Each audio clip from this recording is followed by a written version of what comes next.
In Seattle's Queen Anne district, a 78-year-old widow was about to become the target of devastating betrayal. What started as a family dinner took a shocking turn when they came face to face with calculated greed. Cora Martinez wasn't your typical vulnerable grandmother. For 4 decades, she had hunted white-collar criminals as a forensic accountant, known for exposing financial predators. When she encountered her grandson conspiring to drain her accounts, she had no idea they were walking into their own trap. Cora's decision to play confused would lead to the takedown of her career. What began as family gathering would become a masterclass in deception. Before we jump back in, tell us where you're tuning in from, and if this story touches you, make sure you're subscribed, because tomorrow I've saved something extra special for you. The mahogany dining table in Cora Martinez's Queen Anne home gleamed under the soft chandelier light, reflecting the careful arrangement of her grandmother's china. She'd inherited more than just the delicate porcelain from her Mexican grandmother. She'd inherited the woman's steel spine, though few people bothered to look closely enough to notice. Tonight, like every Sunday for the past 23 years, the Martinez family gathered for dinner. But tonight felt different, charged with an undercurrent Cora couldn't quite name. "Abuela, you remember I mentioned Madison?" Tyler's voice carried that particular brightness he used when he wanted something. Her 26-year-old grandson stood beside a young woman with perfectly styled blonde hair and a smile that seemed calculated to charm.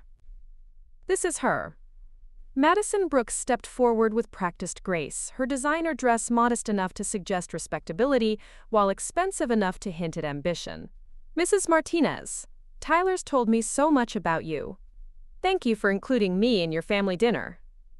Cora noted the firm handshake, the way Madison's eyes swept the room in a single assessing glance that took in the original hardwood floors, the restored Victorian moldings, and the subtle but unmistakable signs of old Seattle money. Most people saw an elderly widow in a house too big for one person. Madison, Cora realized, saw an opportunity. "Please call me Cora," she said, her voice carrying just the right tremor of age. "Any friend of Tyler's." She let the sentence drift, appearing momentarily confused before brightening. "Well, your family now." Robert arrived with Karen 20 minutes late as usual. Cora's son moved through life with the efficient precision of a corporate lawyer, checking his phone even as he kissed her cheek. Karen, bless her heart, fluttered around the edges of conversations like a moth drawn to flame, never quite landing on anything substantial. "Sorry, Mom." Conference call ran long. Robert's apology held the perfunctory tone of someone who'd made the same excuse countless times. He nodded politely at Madison. "You must be Tyler's girlfriend, Robert Martinez. Madison Brooks. It's wonderful to meet you." Madison's smile never wavered, but Cora caught the slight tightening around her eyes as she assessed Robert's expensive suit, his Rolex, the casual way he carried wealth. Tyler's so proud of his family's success. Karen practically vibrated with nervous energy. "Oh, we're just regular people, really. Though Robert works so hard, and Mother Martinez has been so fortunate with her investments since Father Martinez passed. All those technology companies he bought into years ago. Karen." Robert's voice carried a gentle warning, but the damage was done. Madison's smile turned even brighter. Cora shuffled toward the kitchen, letting her steps appear more unsteady than they actually were. "I should check on the tamales. Tyler, dear, could you help your old grandmother?" In the kitchen, she leaned heavily against the counter, watching Tyler fidget with his phone. His fingers trembled slightly, a detail most grandmothers might attribute to youth and energy. Cora recognized the signs of someone fighting an addiction, someone desperate enough to mistake an elderly woman for easy prey. "She seems lovely," Cora said, letting warmth color her voice. "Very polished." "Yeah, Madison's great. Really smart about money and business stuff." Tyler's voice held an edge that hadn't been there an hour ago. "She works at Sterling Investment Group downtown. High-end clients, that sort of thing." Cora filed away the information while fumbling with her smartphone, apparently struggling to silence an incoming text. The device clattered to the floor, and Tyler quickly retrieved it. "Grandma, you really should let me help you with this thing. Technology can be tricky." "Oh, Mijo, I try, but it's all so complicated. She accepted the phone back, her fingers seemingly clumsy as she managed to accidentally open her banking app before Tyler gently guided her to close it. But not before she caught the slight widening of his eyes at the account balance, briefly visible on screen. The doorbell chimed as they returned to the dining room. Cora frowned, genuine confusion creasing her features. I wasn't expecting anyone. Through the beveled glass, she could see a man in an expensive suit holding a leather portfolio. David Patterson had salt and pepper hair and the kind of practiced smile that came from 20 years of selling financial products to trusting clients. Mrs. Martinez, I'm so sorry to interrupt your family dinner. David's voice carried the smooth confidence of someone accustomed to being welcomed into homes. I was in the neighborhood and realized I'd been meaning to check in with you about some opportunities that might benefit your portfolio. On a Sunday evening? Robert's lawyer instincts flared, but Cora placed a gentle hand on his arm. Oh, Robert, don't be rude. Mr. Patterson has been so helpful since your father passed. She turned to David with grandmotherly warmth. Please, come in. We're just finishing dinner. David Patterson moved through her home with the practiced ease of someone mapping territory. His eyes catalogued the artwork, the antique furniture, the casual display of wealth that spoke to generational money rather than nouveau riche ostentation. I don't want to intrude, but I wanted to discuss some time-sensitive opportunities. The tech sector has been particularly volatile lately, and with your holdings in companies like— Oh, I don't understand any of that, Cora interrupted, settling into her favorite armchair with apparent relief. Frank always handled the money. I just know we have some computer stocks that do well sometimes and not so well other times. Madison leaned forward with what appeared to be helpful concern. Mrs. Martinez, have you considered diversifying? I work in investments, and I'd be happy to review your portfolio sometime. No charge, of course. That's very sweet of you, dear. Cora's smile was pure grandmother, even as she noted the quick exchange of glances between Madison and Tyler. But Mr. Patterson takes care of all that complicated business. David opened his portfolio with professional efficiency. Actually, Mrs. Martinez, I've been thinking about some strategies that might provide better liquidity for your day-to-day needs. Perhaps we could set up a more accessible account, something you could manage more easily. Cora let herself appear overwhelmed by the financial jargon, nodding along while secretly noting every detail of David's proposal. 40 years of forensic accounting had taught her to recognize predatory schemes dressed up in professional language. This one was elegant in its simplicity. Gain access to her accounts under the guise of making them easier to manage, then slowly drain them while she played the role of confused widow. I suppose that makes sense, she said finally, letting uncertainty color her voice. Frank always said I should trust the experts. Tyler's relief was almost palpable. That sounds smart, Abuela. Mr. Patterson knows what he's doing. Of course, we'll start small, David assured her. Just one account initially, so you can see how much easier the new system is to use. Cora's phone buzzed with another text, and she fumbled with it again, this time managing to take several photographs of David's business card and the documents he'd spread across her coffee table. To anyone watching, it looked like accidental camera activation by a woman struggling with technology. In reality, she was methodically documenting evidence. Oh, these things, she muttered, appearing flustered as she finally silenced the device.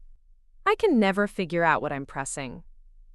As the evening wound down, Cora observed the subtle choreography of conspiracy, Madison's gentle questions about her daily routines, Tyler's growing confidence as he misread her confusion for vulnerability, David's casual inquiries about her banking habits, all delivered with professional concern for her well-being. Robert and Karen gathered their things, Robert already checking his phone for tomorrow's schedule. Karen kissed Cora's cheek, whispering, Madison seems wonderful. Tyler finally found someone sensible. If only she knew, Cora thought, how sensible Madison truly was. After the family left, Cora stood in her kitchen, methodically loading the dishwasher. Her movements were precise, efficient, nothing like the shuffling confusion she'd displayed all evening. She'd spent 4 decades hunting financial predators, and she recognized the scent. But this time, it was personal. This time, They'd made the mistake of targeting someone who'd built a career on being underestimated. As she turned off the lights, Cora made a decision that would define the coming weeks. Tomorrow, she'd call David Patterson and agree to his proposal. She'd give him access to one carefully selected account, not enough to hurt her, but enough to confirm his intentions. After all, the best way to catch a predator was to let them think they'd found the perfect prey. The house settled into quiet around her, but Cora's mind was already working, planning, anticipating. They thought they'd found a confused old woman who wouldn't notice their scheme. They had no idea they'd just declared war on someone who'd never lost a case. The house settled into quiet around her, but Cora's mind was already working, planning, anticipating. They thought they'd found a confused old woman who wouldn't notice their scheme. They had no idea they'd just declared war on someone who'd never lost a case. Monday morning arrived with Seattle's typical October drizzle, the kind of persistent mist that seemed to seep into everything. Cora sat at her kitchen table, methodically reviewing the photographs she'd taken the night before. David Patterson's business card was crisp in the image, his proposal documents clearly readable. She'd learned long ago that the devil lived in the details, and these details told a story of practiced deception. Her landline rang at precisely 9 o'clock. David's voice carried the same smooth professionalism as the night before, though Cora detected an underlying eagerness he was trying to mask. "Mrs. Martinez, I hope I'm not calling too early. I wanted to follow up on our conversation about streamlining your accounts." "Oh, Mr. Patterson." Cora let her voice carry the slightly breathless quality of someone overwhelmed by technology. "I've been thinking about what you said. It does sound easier than trying to manage all these different statements Frank left me." "Exactly my thinking. Why don't we start with something simple? Perhaps your smaller dividend account, just to show you how much more accessible the new system can be." Cora smiled grimly. The dividend account held exactly $47,000, enough to be tempting, not enough to devastate her if things went wrong. It was the perfect bait. "That sounds wonderful, though I have to confess I'm still so confused by all this computer business. My neighbor Helen has been trying to help me, but—" "No need to worry about that, Mrs. Martinez. I'll handle everything. You won't need to touch a computer at all." After hanging up, Cora sat quietly for a moment, feeling the familiar thrill of a hunt beginning. Then she picked up her phone and walked next door. Helen Thompson answered on the second knock, her silver hair still damp from her morning shower. At 68, Helen maintained the precise energy of someone who'd spent 30 years debugging software for Microsoft. Her eyes, sharp behind wire-rimmed glasses, immediately noted Cora's expression. "You look like you did when you caught that embezzler at the nonprofit," Helen observed, stepping aside to let Cora in. "What's going on?" Cora had known Helen for 5 years, ever since the former engineer had moved into the Tudor revival next door. They'd bonded over morning coffee and evening wine, finding kinship in being underestimated women in male-dominated fields. If anyone would understand what Cora was planning, it was Helen. "I need help with my tablet," Cora said carefully, settling into Helen's familiar living room. "I'm having trouble with some of the apps." Helen raised an eyebrow. "Since when do you have trouble with technology? You set up your own wireless security system last month." "Since I need to appear to have trouble with technology." Cora's voice shed its tremulous quality, becoming crisp and businesslike. "Helen, I think someone is trying to defraud me. Someone very close to home." For the next hour, Cora explained the previous evening's events while Helen listened with the focused attention of someone accustomed to tracking down system vulnerabilities. When Cora finished, Helen was quiet for a long moment. "Your own grandson," Helen said finally. "Cora, I'm so sorry. I'm not looking for sympathy. I'm looking for tools." Cora leaned forward. "I need to appear helpless with technology while actually becoming very proficient at surveillance. Can you help me?" Helen's expression shifted, and Cora recognized the look. It was the same focused intensity she'd worn when pursuing financial criminals. "What do you need?" "Recording capabilities. Cloud storage. Something that looks like I'm fumbling with basic functions while actually documenting everything." Helen disappeared into her home office, returning with an iPad and several small devices. Voice recording apps are easy to activate accidentally. I can show you how to set up automatic cloud backup so even if someone deletes files locally, copies exist elsewhere. She held up a device smaller than a quarter. This is a wireless microphone. Practically invisible, excellent range, connects to your phone. And if someone is monitoring my internet usage, VPN routing through multiple servers, your digital footprint will look like basic browsing, social media, weather, shopping. Meanwhile, you'll have professional-grade surveillance capabilities. They spent the morning setting up systems, Helen patiently explaining each function, while Cora practiced appearing confused and overwhelmed. It was performance art of the highest order. Helen would ask about a function. Cora would fumble with the interface, accidentally activate exactly the right settings, then express bewilderment at the results. "I think I understand," Cora said finally, though she'd mastered every system Helen had shown her. "But it's all so complicated. I hope I don't mess anything up." Meanwhile, across town, Madison Brooks sat in her office at Sterling Investment Group, researching Cora Martinez with the thoroughness of someone who'd clawed her way out of rural poverty and refused to go back. Her computer screen displayed public records, property assessments, and investment filings. Cora Martinez, age 78. Widowed 2 years. Inherited substantial holdings in Microsoft, Amazon, and Apple from husband Frank Martinez, early tech investor. Estimated net worth, $12 to $15 million. Madison's pulse quickened. The preliminary research had suggested wealth, but this was beyond her expectations. She scrolled through more records, looking for vulnerabilities, for leverage points. Previous occupation, forensic accountant, Martinez and Associates, retired 2010. Madison paused. Forensic accounting meant fraud investigation, which could complicate things.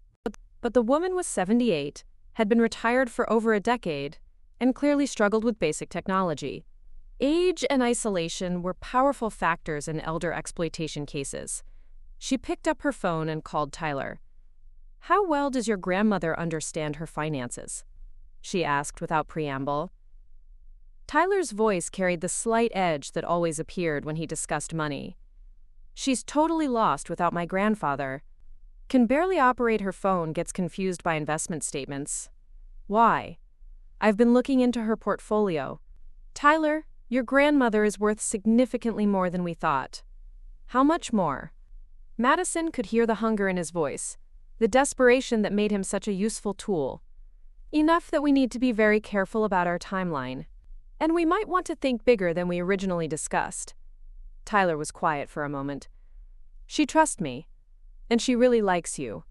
After dinner last night, she kept talking about how sensible you seemed." "Good. That's very good." Madison made notes on her legal pad. "I think it's time for you to start helping your grandmother with her computer problems. Maybe suggest she needs better password security, easier access to her accounts." "I can do that. She's always asking for help with technology stuff."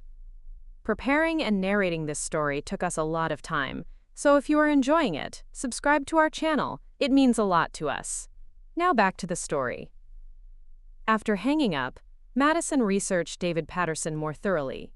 Licensed financial advisor, clean public record, but something about his eagerness suggested vulnerabilities. She dealt with enough desperate men to recognize the signs. She found what she was looking for in recent real estate transactions. David Patterson had purchased a waterfront condo 18 months ago, stretching his finances beyond sustainability. A man living beyond his means was a man ready to take risks. Madison smiled and reached for her phone again. Back in Queen Anne, Cora was having lunch when her doorbell rang.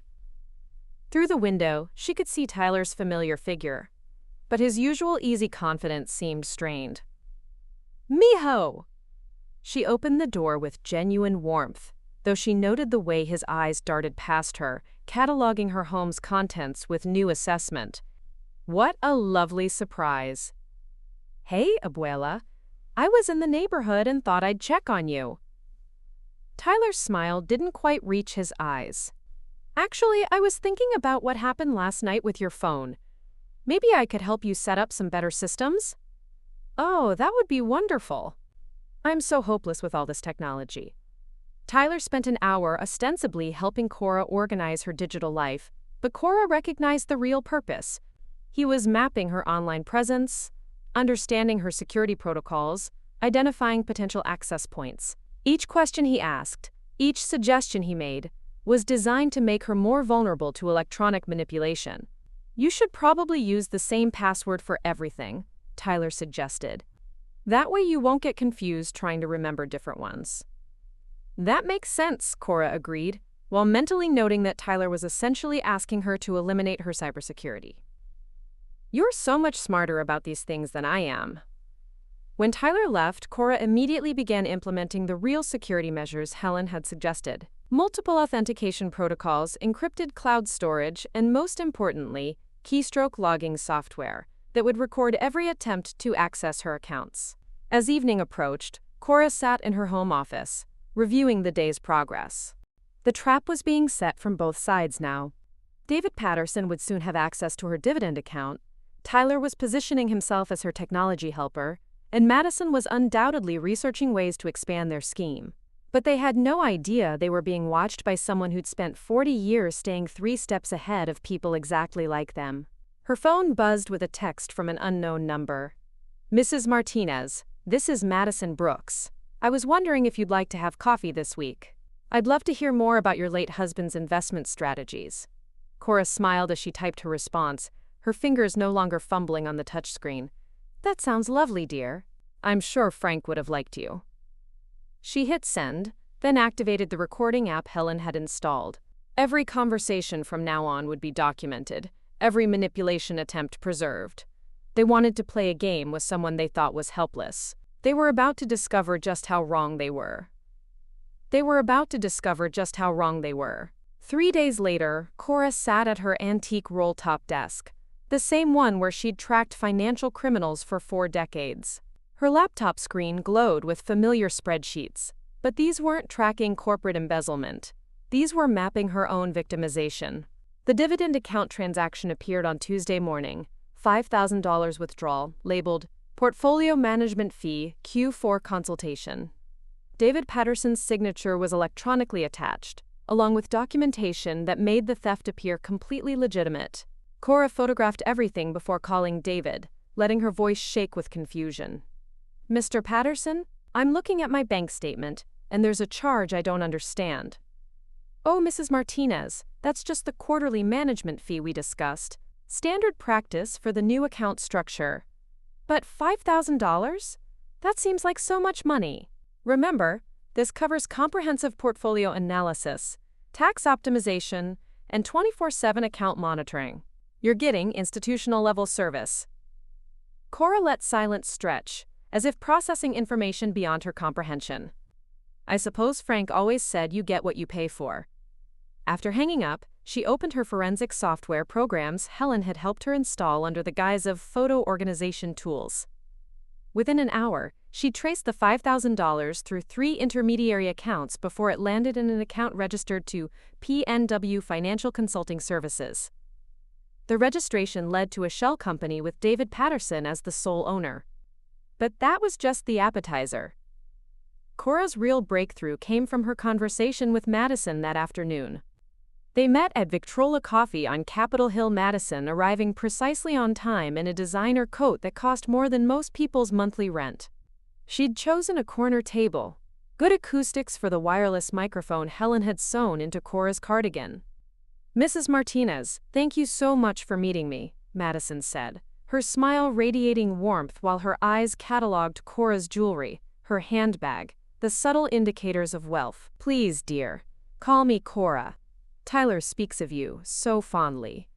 Madison ordered an elaborate espresso drink, while Cora requested simple black coffee, playing the role of someone whose tastes hadn't evolved with the times. As they talked, Madison skillfully guided the conversation toward finances. Tyler mentioned your late husband was quite successful with early technology investments. That must have been exciting, watching companies like Microsoft grow. Oh, Frank was always buying strange little companies I'd never heard of, Cora replied, letting nostalgia color her voice. Apple computers, Amazon books, something called Google. I never understood any of it. Madison leaned forward with practiced sympathy. It must be overwhelming now. Managing all those investments alone. Terribly overwhelming. Just yesterday, Mr. Patterson charged me $5,000 for something called portfolio management. $5,000! Frank never paid fees like that.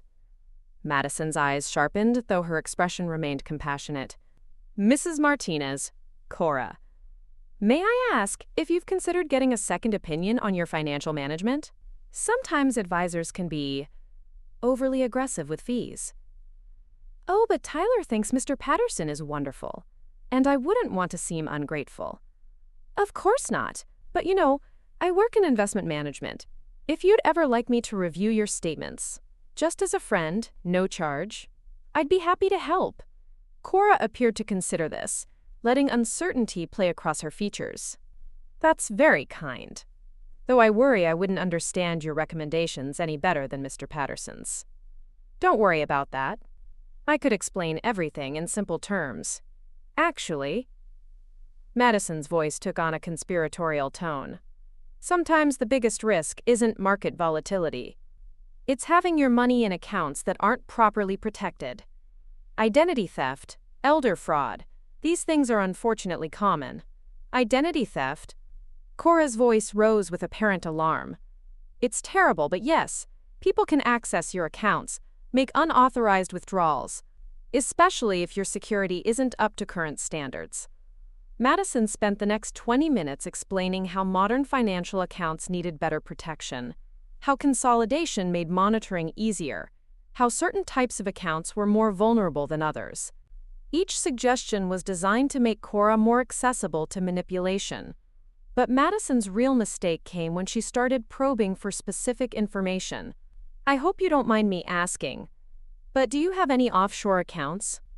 International holdings can be particularly vulnerable to cyber attacks. Cora pretended to consider whether she should reveal sensitive information. Well, Frank did set up something in Switzerland years ago. He said it was for tax purposes. But I've never touched it. Too complicated for someone like me. Madison's pupils dilated slightly. Switzerland?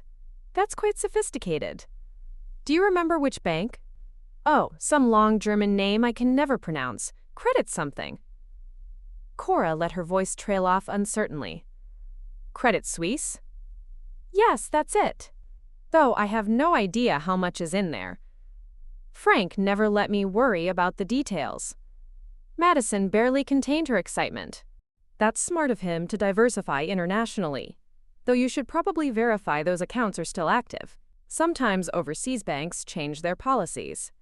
After Madison left, Cora sat in her car, reviewing the recording on her phone. Madison had taken every piece of bait, and better yet, she'd revealed her true expertise level. This wasn't opportunistic theft, this was sophisticated financial fraud. Back home, Cora called her daughter-in-law Karen, ostensibly for a friendly chat but actually to plant more false information. Karen, dear, I've been thinking about what you said Sunday about Tyler working so hard. Maybe I should help him with his expenses. Oh, Mother Martinez, that's very generous, but Tyler's doing fine. Nonsense. I was just talking to that lovely Madison, and she mentioned how expensive everything is for young people these days. Maybe I should set up some kind of trust fund. Something substantial he could access when he's ready to settle down. Cora could practically hear Karen's wheels turning. A trust fund? How? How substantial? Oh, I don't know, $1 million or $2 million? I have so much money just sitting around doing nothing. Frank always said family should take care of family. Mother Martinez, that's incredibly generous. Should I mention it to Tyler? Oh, not yet, dear. I want to surprise him. Maybe you could help me figure out the best way to structure it? You understand young people better than I do. After hanging up, Cora started a timer on her phone. She gave it 6 hours before Karen shared the information with Tyler, another 2 hours before Tyler told Madison. She was wrong. Madison called Tyler within 4 hours. Cora's landline monitoring system captured every word of Tyler's call to Madison that evening. Tyler's voice tight with excitement and guilt. She wants to set up a trust fund. $1 or $2 million, Madison. She's talking about accessing offshore accounts, consolidating everything for easier management. Tyler, this is bigger than we thought. But we need to be careful. If she's talking about trusts, she might involve lawyers, estate planners. That could complicate everything. What do you want me to do? I think it's time to accelerate our timeline. If she's considering major financial restructuring, we need to position ourselves before she involves professionals who might ask inconvenient questions. Cora smiled grimly as she listened.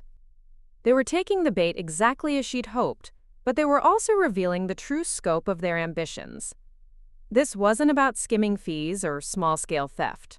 They were planning to steal millions. The next morning brought David Patterson's second withdrawal, this time $15,000, labeled Emergency Liquidity Management. Cora traced this payment through an even more complex network, discovering that David wasn't just stealing from her. There were at least 3 other elderly clients being systematically defrauded, their money flowing through the same shell company network. She was building a case that would destroy all of them. But first, she needed more evidence. And she needed to see just how far her own family was willing to go. The tiny red light of the hidden camera blinked once from its position behind Frank's old law books, a digital eye witnessing what Cora's heart wasn't ready to see. She sat in her bedroom, laptop balanced on her knees, watching the live feed from her living room where Tyler and Madison had made themselves comfortable on her sofa. The same sofa where she'd rocked Tyler to sleep during his parents' late-night arguments 20 years ago. She's getting suspicious. Madison's voice carried clearly through the audio feed Cora had spent the morning perfecting with Helen's help. The old bat asked 3 different questions about the Cayman account yesterday. Nobody's that confused about their own money. Tyler shifted uncomfortably, his fingers working at a loose thread on the cushion. The same nervous habit he'd had since childhood when caught in lies about broken windows or missing homework. Maybe we're moving too fast. She's not stupid, Madison. Confused about technology, sure, but she's a lonely old woman with more money than sense. Madison's laugh held no warmth, only calculation. Your grandfather left her sitting on a gold mine, and she's too proud to admit she can't handle it. That's our opening, Tyler. Her pride. Cora's hands trembled as she adjusted the laptop screen, though not from age or confusion. These were the hands that had uncovered 3 major embezzlement schemes in her career, hands that had traced millions of dollars through shell companies and offshore accounts, hands that had helped send dozens of white-collar criminals to prison. Now they shook with the particular betrayal that only family could deliver. David thinks we can get another $50,000 next week, Madison continued, examining her manicured nails with the casual interest of someone discussing weekend plans. The beauty of having a legitimate financial advisor as our inside man is that everything looks proper on paper. Just portfolio adjustments and investment opportunities. Tyler's discomfort was palpable even through the camera feed. $50,000 is a lot, Madison. What if she notices? She won't. She's too busy playing the helpless widow to actually read her statements. Besides, your dad's been enabling your gambling debts for months. Where does she think that money's been coming from? Robert's been stealing from her just as much as we have. He's just been more pathetic about it.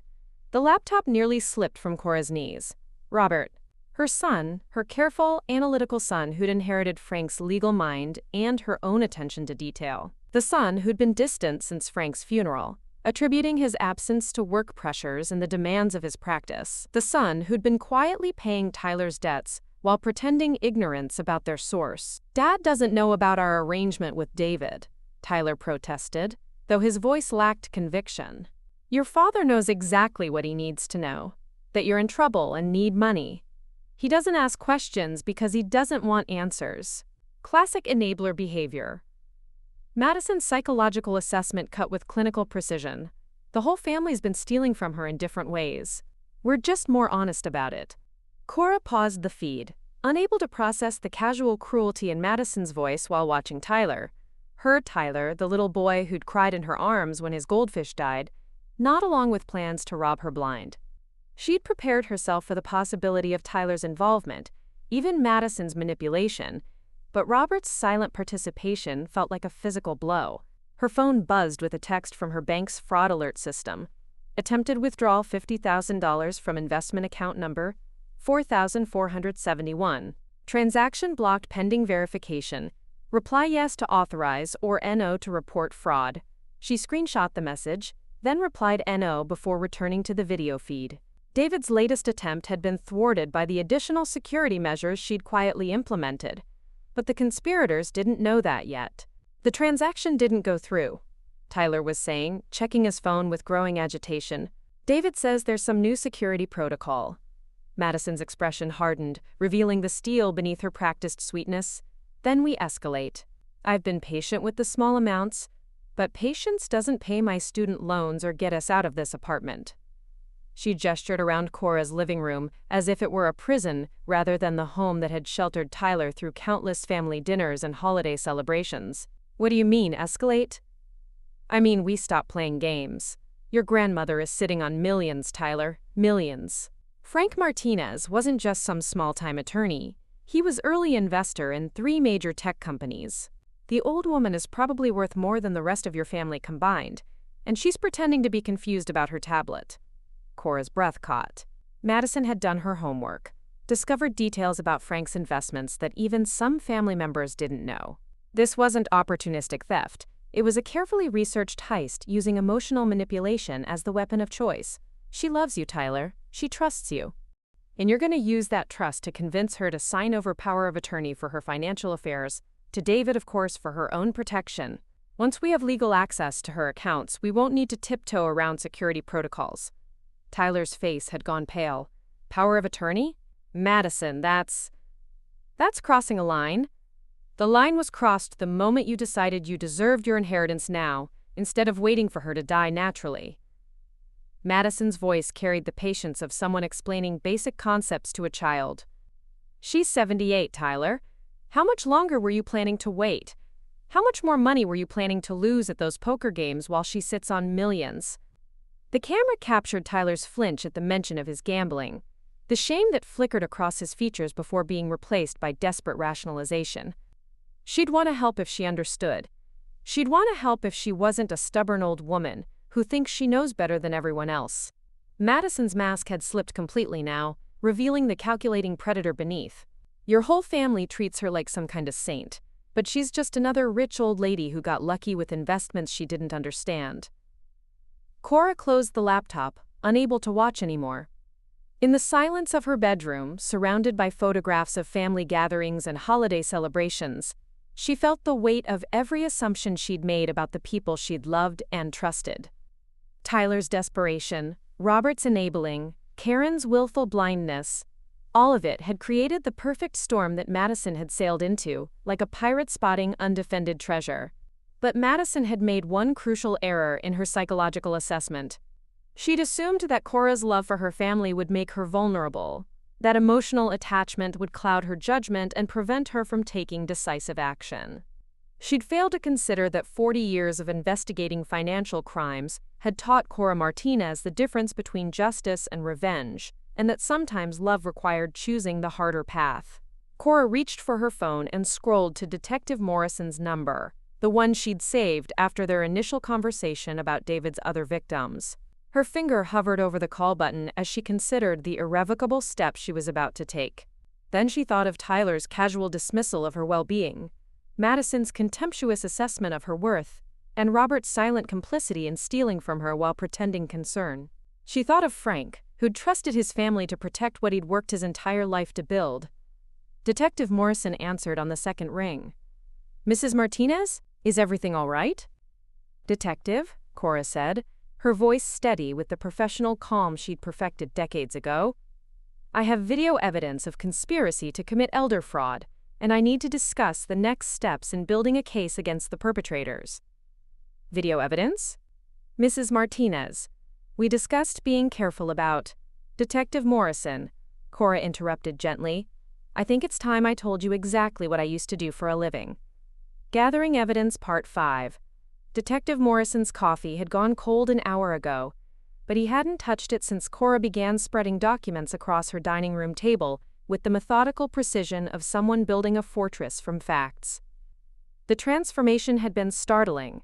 The confused elderly woman he'd met 3 days earlier had vanished, replaced by a sharp-eyed professional who spoke in the crisp terminology of financial investigation. 43 years with the IRS Criminal Investigation Division, Cora explained, sliding a photograph across the mahogany surface. Specialized in complex fraud schemes involving multiple perpetrators and shell companies. I helped prosecute the Meridian Bank case in 1998. $14 million in embezzled funds, 6 defendants, conviction rate of 100%. Morrison studied the image. David Patterson entering a downtown office building, timestamp showing yesterday at 2:47 p.m. You've been conducting surveillance? With assistance. Cora's smile carried a hint of pride as Helen Thompson emerged from the kitchen carrying fresh coffee and what appeared to be a sophisticated tablet displaying financial tracking software. Helen retired from Microsoft last year. Turns out my neighbor has some very useful skills. Helen set down the coffee with the satisfied air of someone who'd found unexpected purpose in retirement. Cora came to me 3 days ago, supposedly needing help with confusing technology.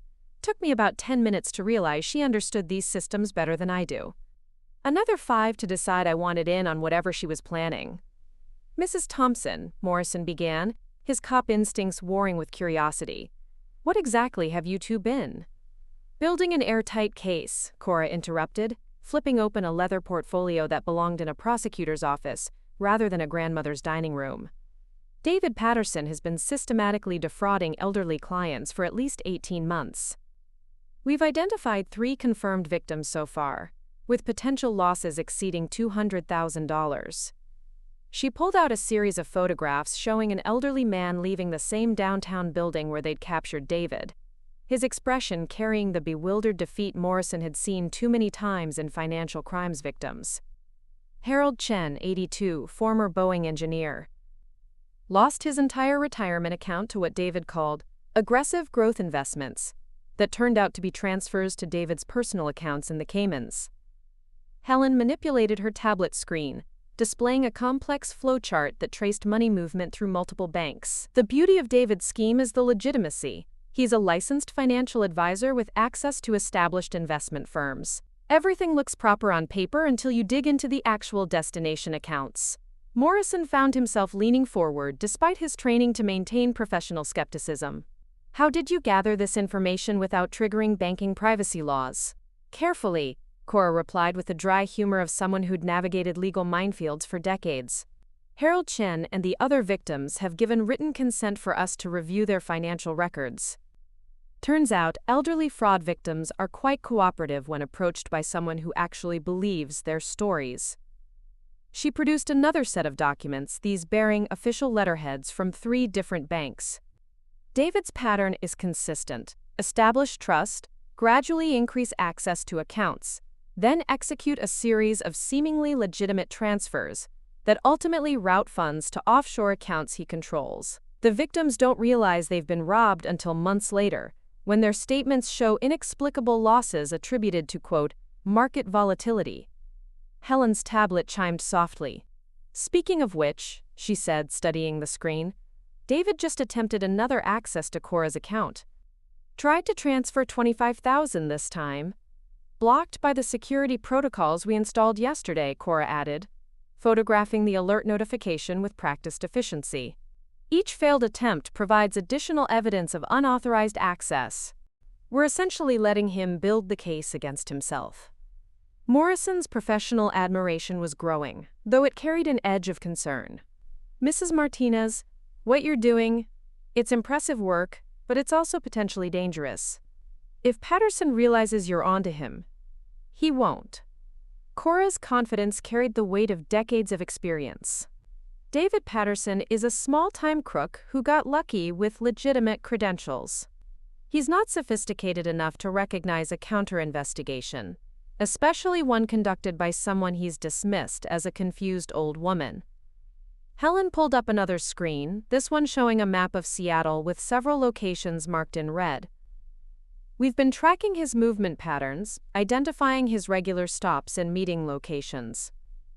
There's an interesting correlation between his visits to certain coffee shops and subsequent fraudulent activities on his clients' accounts.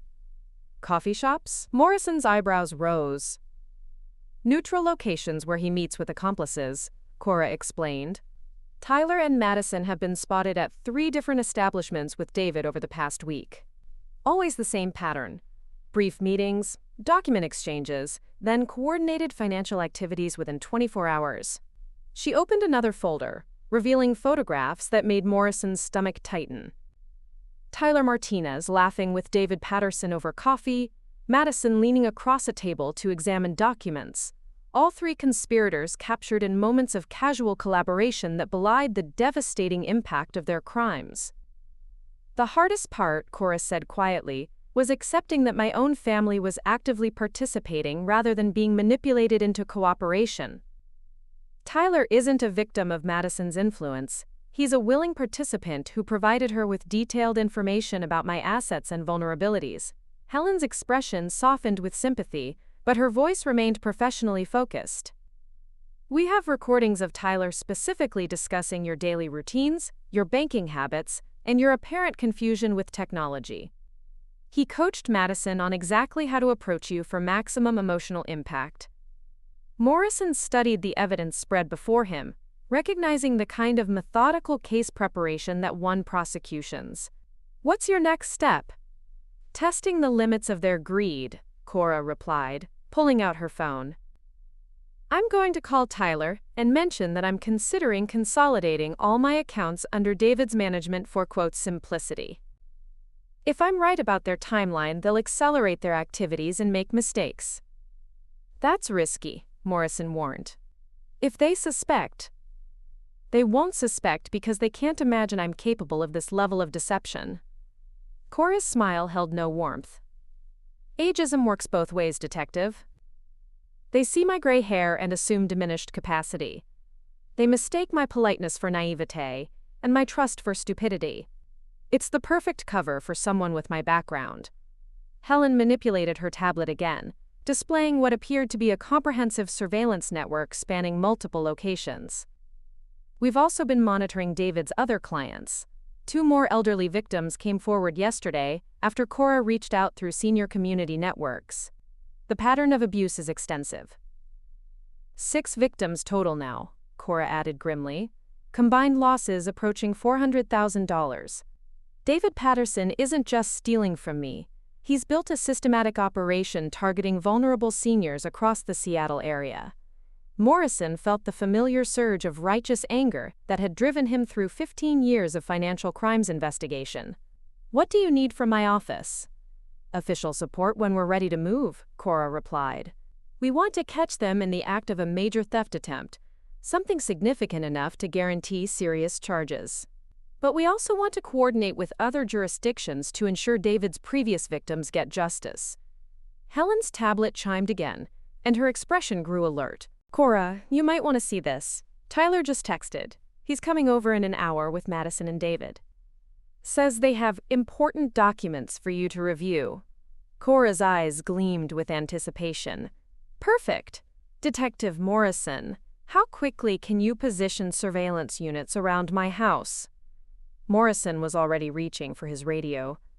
20 minutes. Mrs. Martinez, are you absolutely certain you want to do this? Once we move forward, there's no going back. Cora looked around her dining room, at the family photographs lining the walls and the evidence of betrayal covering her table.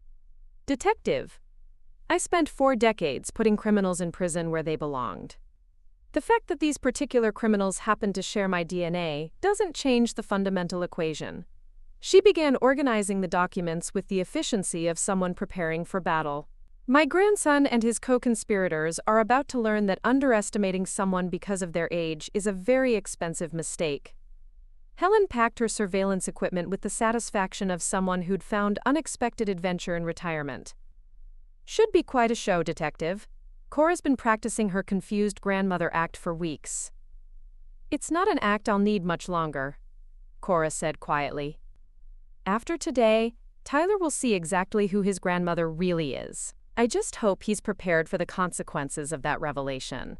The dining room fell silent, except for the soft sound of evidence being carefully catalogued and the distant hum of justice preparing to be served. The silence stretched through Cora's living room like a wire-pulled taut, ready to snap. Detective Morrison's surveillance team had positioned themselves with professional invisibility. One van across the street, disguised as a cable repair vehicle, another officer in Helen's kitchen with a clear view through the connecting doorway, and Morrison himself in Frank's study with a direct audio feed to Cora's hidden microphone. Cora sat in her favorite armchair, the one Frank had bought her for their 30th anniversary, wearing the same cardigan and confused expression that had fooled her family for months. On the coffee table before her lay the documents David Patterson had brought, power of attorney papers that would grant him complete control over her financial affairs. "It's really quite simple, Mrs. Martinez," David was saying, his voice carrying the patronizing patience of someone explaining fire safety to a child. "These papers just formalize the arrangement we've been discussing. I'll handle all the complicated financial decisions. You won't have to worry about confusing technology, and your money will be managed by someone with professional expertise." Tyler shifted uncomfortably on the sofa beside Madison, his eyes darting between the documents and his grandmother's face. "Abuela, it really would make things easier. You've been so stressed about all those bank notifications and security alerts." Madison's smile never wavered, but Cora caught the micro-expression of impatience that flickered across her features. She was dressed for success today. Navy blazer, professional heels, hair pulled back in a style that suggested competent authority. The costume of someone trustworthy enough to rob you blind. "I suppose it does seem sensible," Cora said, allowing her voice to flutter with uncertainty. "But these papers look so official. Shouldn't I have my own lawyer review them?" "Of course, if that would make you more comfortable," David replied smoothly. "Though I should mention that the investment opportunity I discussed requires action by tomorrow morning. Market timing is crucial in these situations." There it was, the manufactured urgency that pressured victims into hasty decisions. Cora had seen the same tactic in dozens of fraud cases, the artificial deadline that prevented careful consideration and consultation with independent advisors. "What investment opportunity?" she asked, blinking with the vague confusion that had served her so well. Madison leaned forward with practiced concern. "Mrs. Martinez, Tyler mentioned you've been having trouble remembering our conversations. David explained this yesterday. It's a pre-IPO stock offering that's only available to qualified investors for a limited time. The gentle suggestion of memory problems, another classic manipulation tactic." Cora felt her professional admiration for the scheme warring with personal fury at being targeted by people who claimed to care about her. "Oh," she said, touching her temple with apparent worry. "I have been forgetting things lately. Maybe Frank was right. Maybe I'm not cut out for handling important decisions alone." Tyler's expression tightened with what might have been guilt, but Madison's eyes gleamed with satisfaction. "That's why this arrangement is perfect," Madison said. "David can make sure you don't miss opportunities like this, and you won't have to stress about financial decisions anymore." David produced an expensive pen with a flourish. "If you could just sign here, Mrs. Martinez, I can get the paperwork filed today and have your investment submitted before the deadline." Cora reached for the pen with hands that trembled just enough to suggest age and anxiety. Her fingers closed around the elegant metal, and she could almost feel Detective Morrison's tension through the walls as the crucial moment approached. "Before I sign," she said, her voice carrying a note of elderly stubbornness, "could you explain again how much money we're talking about? I want to make sure I understand." David's smile tightened almost imperceptibly. "We discussed this, Mrs. Martinez. The initial investment would be $200,000, with potential returns of 30 to 40% within 6 months. $200,000? Cora's eyes widened with apparent shock. "That seems like so much money. Are you sure I have that much available?" Madison exchanged a quick glance with Tyler, the kind of look that said we've been through this mixed with barely concealed frustration. "Mrs. Martinez, your investment accounts have substantial balances. David showed you the statements last week." "Did he?" Cora blinked in confusion. "I'm sorry, dear. Everything gets so muddled these days." The performance was working exactly as intended. She could see Tyler's growing discomfort with the deception, Madison's increasing irritation with the delays, and David's professional mask beginning to slip as his timeline faced unexpected obstacles. "Perhaps," David said with forced patience, "we should start with something smaller, say $50,000, just to demonstrate how the process works." $50,000. The same amount that had triggered her bank's fraud alert yesterday, the failed transaction that had prompted this meeting. Cora let the pen hover over the signature line as if considering the wisdom of the decision. "I don't know," she said slowly. "Frank always said I should never sign papers I don't completely understand." "Mrs. Martinez," Madison's voice carried a sharper edge now, "we've explained everything multiple times. David is a licensed professional, your grandson trusts him, and this opportunity won't wait forever." The mask was slipping. Cora caught the flash of contempt in Madison's eyes, the barely controlled impatience of someone whose carefully laid plans were being delayed by what she perceived as senile stubbornness. "Of course, dear," Cora said apologetically. "I'm being silly, aren't I?" She lowered the pen toward the paper, then paused again. "Just one more question. This power of attorney, it means David can access all my accounts, not just the investment money?" "That's the beauty of the arrangement," David said, his professional warmth sounding increasingly strained. "Complete financial coordination. No more confusion about different accounts or competing investment strategies." "All my accounts," Cora repeated thoughtfully, "including the ones Frank set up before he died?" Tyler shifted uncomfortably. "Abuela, you don't need to worry about the details." "But I do worry," Cora interrupted, her voice carrying a note of steel that made all three conspirators look at her with sudden attention. "I worry about a lot of things these days, like why my grandson suddenly has money for expensive clothes when he's been unemployed for 8 months. Or why his girlfriend seems to know more about my financial affairs than I do." The temperature in the room seemed to drop 10 degrees. Madison's smile froze in place, Tyler went pale, and David's hand moved instinctively toward the documents as if to retrieve them. "Mrs. Martinez," David began carefully, "I'm not sure what you're suggesting." "I'm not suggesting anything," Cora said, setting the pen down with deliberate precision. "I'm stating facts, like the fact that someone has been attempting to access my accounts without authorization, or the fact that you've never actually shown me any legitimate investment prospectus for this mysterious opportunity." Madison's composure cracked first. "Tyler, what is she talking about?" But Tyler was staring at his grandmother with dawning recognition, seeing past the cardigan and confused expression to something that made his stomach clench with memory. "Abuela," he said quietly, You're not confused at all, are you?" Cora smiled, and it was nothing like the gentle expression she'd worn for months. It was the smile of a predator who'd finished playing with her prey. "Tyler, sweetheart, I haven't been confused about anything since the day your grandfather died. What I've been is curious about who in my family I could trust, and who would try to rob me blind the moment they thought I was vulnerable." David was already reaching for his briefcase. "I think there's been some misunderstanding." "The only misunderstanding," Cora said, rising from her chair with none of the frailty she'd displayed for months, "was assuming that 43 years as a forensic accountant wouldn't prepare me to recognize a garden-variety fraud scheme." Madison shot to her feet, her professional facade shattering completely. "You old bitch. You've been playing us this whole time."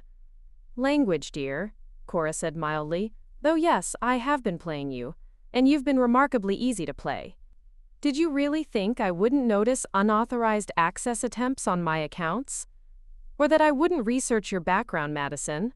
Former waitress from rural Oregon with outstanding student loans and a credit score that suggests poor impulse control." Tyler's face had gone white. "Abuela, I can explain."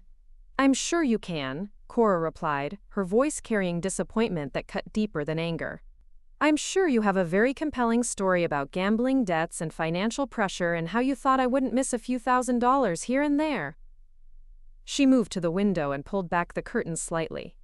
"What I'm curious about is whether you'll stick to that story when you explain it to Detective Morrison and his financial crimes unit." All three conspirators followed her gaze to the street, where the cable repair van had suddenly sprouted several men in police jackets. David's briefcase hit the floor with a sound like a gunshot. "You called the police?" Madison's voice rose to a near shriek. "I called the police the moment I had enough evidence to ensure convictions," Cora said calmly. "Which was approximately 47 minutes ago, when David attempted to process an unauthorized withdrawal from my account while sitting in my living room. The front door opened, and Detective Morrison entered with 2 officers. His expression, carrying professional satisfaction, mixed with personal respect for the woman who'd handed him the case of his career. "Mrs. Martinez," he said formally, "thank you for your cooperation with this investigation."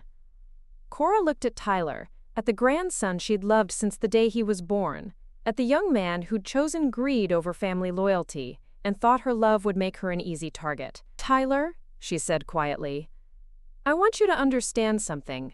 I didn't do this because I stopped loving you. I did this because 40 years of investigating financial crimes taught me that the cruelest thing you can do to someone you love is enable them to become a criminal." As the officers began reading rights and gathering evidence, Cora Martinez stood in her living room, surrounded by the wreckage of trust and the satisfaction of justice served.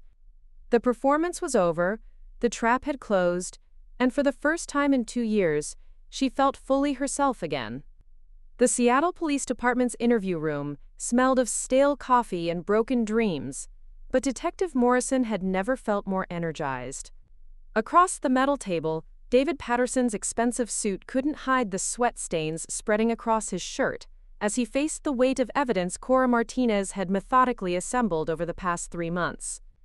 17 separate incidents of unauthorized access, Morrison read from the file that had grown thick enough to serve as a doorstop. 6 elderly victims. Total documented losses of $437,000. He looked up at David's attorney, a public defender, who looked like she'd rather be anywhere else. "Your client's looking at federal wire fraud charges, elder abuse, and conspiracy. We're talking 20 years minimum." David's composure finally cracked completely.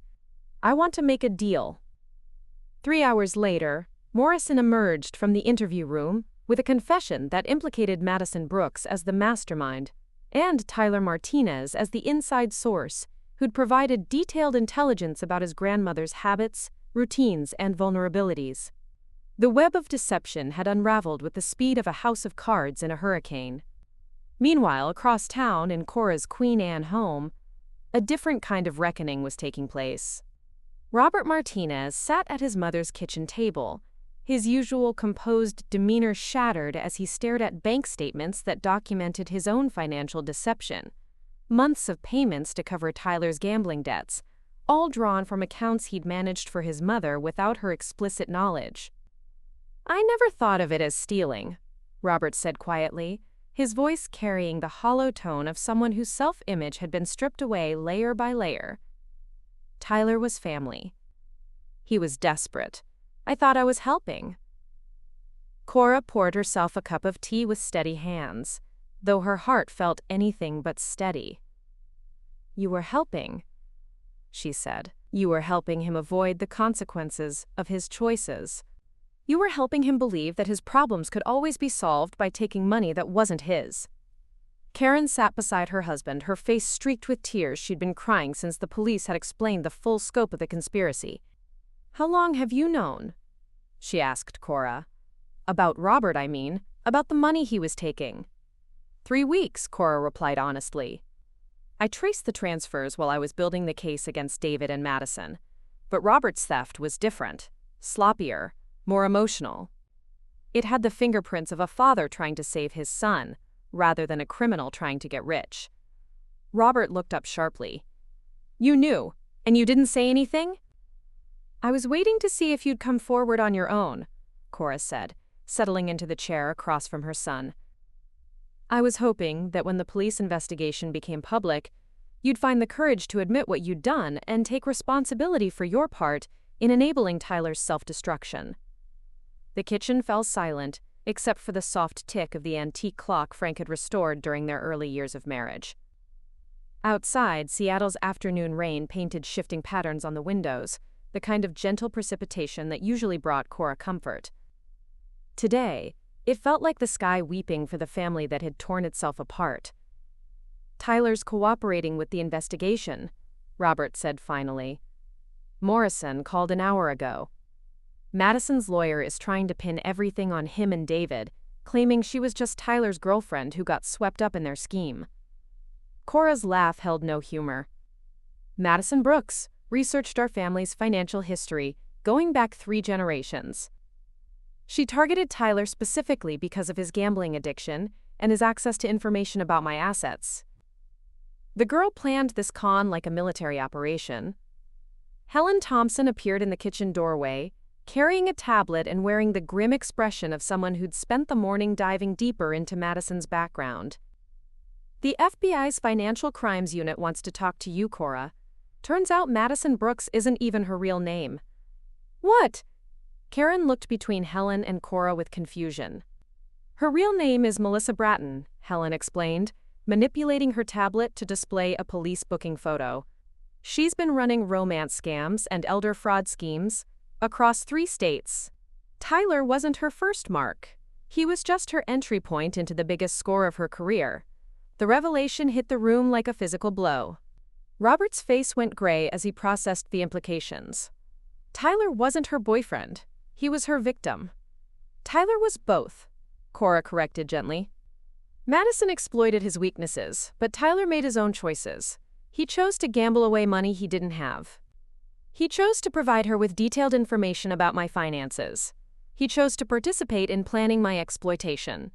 She looked directly at her son.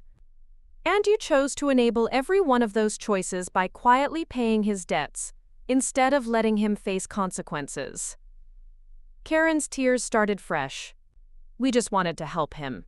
We thought if we could get him through this rough patch." "There's always another rough patch with gambling addiction," Cora said, her voice carrying the weight of research she'd done during the long nights of her investigation. "Tyler needed professional help, not financial bailouts. What he got instead was permission to believe that his problems could always be solved with other people's money." Helen's tablet chimed softly. "Detective Morrison's on his way over. Says he has news about the other victims." 20 minutes later, Morrison sat in Cora's living room, the same room where the conspiracy had been planned and executed, reviewing notes that painted a picture of systematic predation, spanning multiple states and dozens of victims. "Madison, Melissa, whatever her real name is, has been running variations of this scam for at least 5 years, he explained.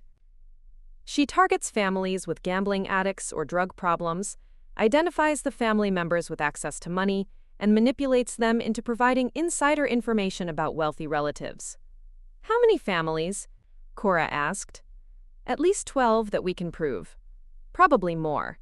The FBI thinks this operation generated over $2 million in fraudulent proceeds." Morrison's expression darkened. "Your case is actually the first time we've caught them in the act. Usually by the time victims realize they've been robbed, the perpetrators have moved to another state and started fresh with new identities."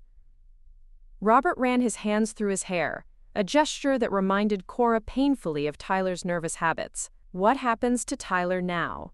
"That depends on how cooperative he continues to be," Morrison replied diplomatically. "He's providing detailed information about Madison's methods, her contacts, and her plans for future operations. The prosecution is considering a plea agreement in exchange for his testimony." "What kind of plea agreement?" Karen asked. Morrison looked uncomfortable. "Probably 18 months to 2 years, with credit for cooperation and first offender status. But that's the prosecutor's decision, not mine." Cora stared out the window at the rain, thinking about the little boy who'd once sat at this same table doing homework while she helped him with math problems. Tyler had always been bright, always been charming, always been able to talk his way out of trouble. Perhaps that was the problem. He'd never learned that some troubles couldn't be talked away. "Mrs. Martinez," Morrison said gently, "I need to ask about Robert's situation.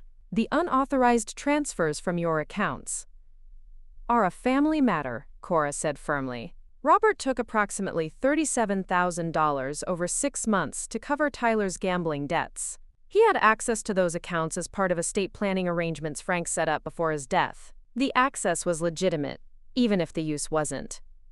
Morrison's eyebrows rose. "You're not pressing charges?" "Robert is going to pay back every penny, with interest," Cora said, looking at her son with an expression that brooked no argument. "He's also going to attend counseling to understand how his enabling behavior contributed to Tyler's problems. But sending my son to prison won't serve justice. It will just destroy what's left of this family. Robert's voice was barely a whisper. Thank you. Don't thank me yet, Cora replied. Because you're also going to help me establish a foundation to assist other families dealing with gambling addiction. The money Frank left me is going to do something useful instead of just sitting in accounts waiting for the next person to steal it. Helen smiled for the first time all day. Frank would have loved that idea. As Detective Morrison gathered his files and prepared to leave, Cora felt the weight of decisions made and consequences accepted. Madison Brooks, or Melissa Bratton, or whatever her real name might be, would face federal charges for a multi-state fraud operation. David Patterson's financial advisory license was gone forever, along with his freedom for the next 15 to 20 years. Tyler would serve time for his choices, but he'd also have a chance to rebuild his life with professional help for his addiction. And the Martinez family would begin the long, difficult process of learning to trust each other again, built on truth instead of the comfortable lies that had made them all vulnerable to exploitation. Detective, Cora called as Morrison reached the front door. The other victims of Madison's schemes, do they need help navigating the legal process? Morrison smiled. I was hoping you'd ask. The FBI could use a consultant with your background to help build cases and support victims' testimony. Cora Martinez looked around her living room, at the family photos that told the story of decades of love and loyalty, and at the evidence of betrayal that had nearly destroyed everything Frank had worked to build. Then she thought about Harold Chen and the other elderly victims who'd trusted the wrong people and lost their life savings to professionally crafted lies. Tell the FBI I'll be in touch, she said. It seems I'm not quite ready for retirement after all. The rain continued to fall outside, washing the city clean for whatever came next. 6 months later, the King County Courthouse buzzed with the kind of subdued energy that accompanied high-profile sentencing hearings. Cora sat in the gallery's front row, her hands folded in her lap as Judge Patricia Chen, no relation to Harold, the Boeing engineer Madison had victimized, reviewed the sentencing recommendations for the final defendant in what the media had dubbed the grandmother's gambit case. Madison Brooks, born Melissa Bratton, stood before the bench in an orange jumpsuit that stripped away every trace of the polished professional who'd charmed her way into the Martinez family dining room. Federal prosecutors had painted a devastating portrait during the 3-week trial. 12 families destroyed, 17 elderly victims robbed of their life savings, and a carefully orchestrated criminal enterprise that had generated over $2 million in fraudulent proceeds. The defendant exploited the most fundamental human vulnerabilities, Judge Chen intoned, her voice carrying the weight of justice delayed but not denied. Trust between family members, the desire to help those we love, and the natural changes that accompany aging. The court sentences Melissa Bratton to 15 years in federal prison, with restitution to victims in the amount of $2.1 million. David Patterson had received 12 years the week before, his financial advisory license permanently revoked, and his assets seized to compensate victims. The courtroom had been packed with elderly clients he'd betrayed, their faces carrying the particular exhaustion of people who'd learned that professional credentials could mask predatory intent. Tyler's sentencing had been the most difficult for Cora to witness. Her grandson stood before a different judge 2 months earlier, 26 years old, and hollowed out by the weight of consequences he'd never imagined when he first shared family information with his charming girlfriend. The plea agreement Detective Morrison had negotiated resulted in 22 months in federal prison, followed by 3 years of supervised release that included mandatory participation in gambling addiction treatment. I'm sorry, Abuela, Tyler had whispered to her after the hearing, his voice breaking with genuine remorse. I never wanted to hurt you. Cora had touched his face through the courtroom barrier, seeing the little boy who'd once cried in her arms over a broken toy. I know, sweetheart. Now you have time to figure out who you want to be when you get out. The family therapy sessions that followed had been brutally honest excavations of decades of dysfunction. Robert's enabling behavior, Karen's willful blindness to warning signs, Tyler's manipulation of family love to fuel his addiction. All of it laid bare under the guidance of Dr. Sarah Chen, a specialist in addiction family dynamics who'd become as essential to their healing as any judge or prosecutor. Today, as Melissa Bratton was led away in shackles, Cora felt the complex satisfaction of justice served and prices paid. The money would be recovered, the victims would receive compensation, and the criminals would face consequences proportional to their crimes. But the real work, the slow, patient reconstruction of trust and love within a family that had learned how fragile both could be, was just beginning. The minimum security federal facility in Sheridan, Oregon, looked more like a college campus than a prison, but Tyler Martinez knew the difference. 18 months into his sentence, he sat across from his grandmother in the visitor's room, noting how she'd aged in ways that had nothing to do with time. The sharp intelligence remained in her dark eyes, but something softer had settled around the edges.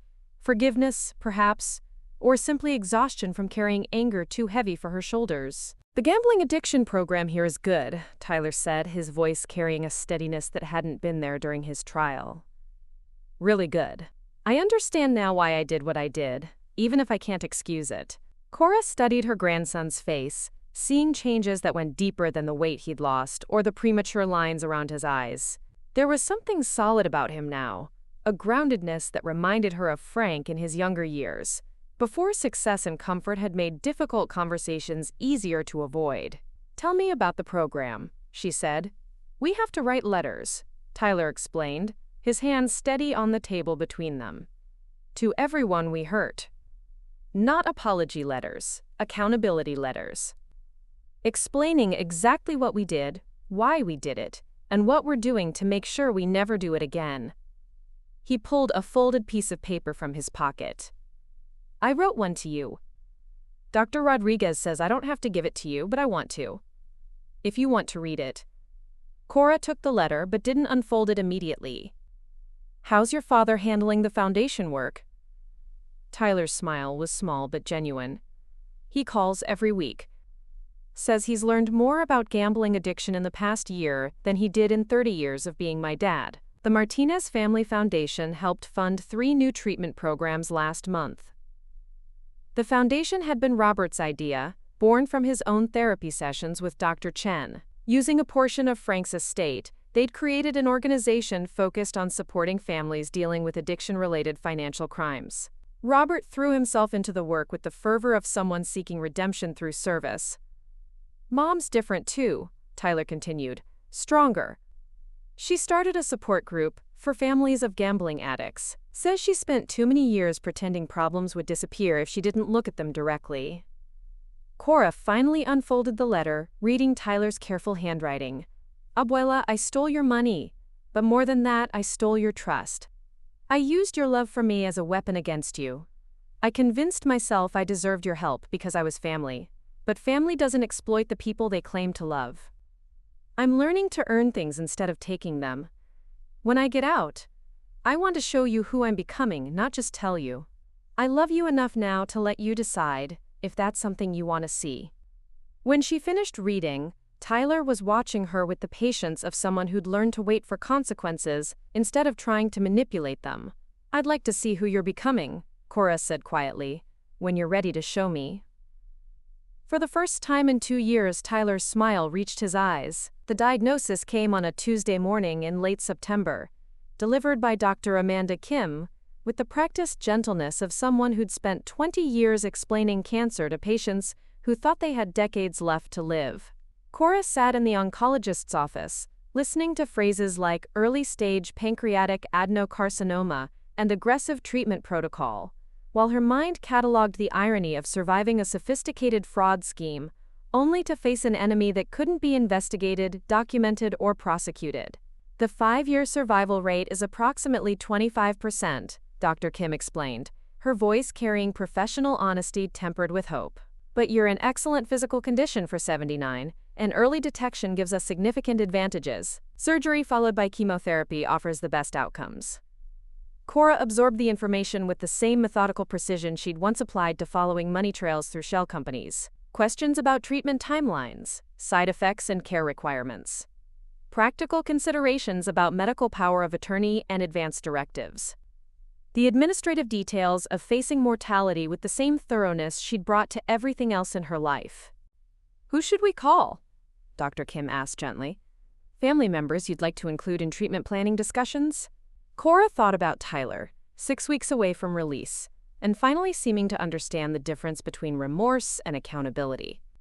About Robert, who'd thrown himself into foundation work with the dedication of someone trying to balance karmic scales.